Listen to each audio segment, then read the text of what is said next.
کہ اللہ کی یاد سے ہی دل آرام پاتے ہیں۔ جو لوگ ایمان لائے اور عمل نیک کیے ان کے لیے خوشحالی اور عمدہ ٹھکانہ ہے۔ جس طرح ہم پہلے پیغمبر بھیجتے رہے ہیں اسی طرح اے نبی ہم نے تم کو اس امت میں جس سے پہلے بہت سی امتیں گزر چکی ہیں بھیجا ہے، تاکہ تم ان کو وہ کتاب جو ہم نے تمہاری طرف بھیجی ہے پڑھ کر سنا دو۔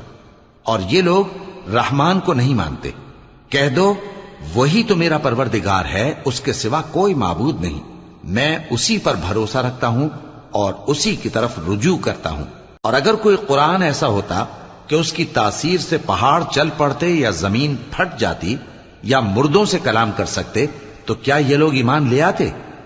بات یہ ہے کہ سب باتیں اللہ کے اختیار میں ہیں۔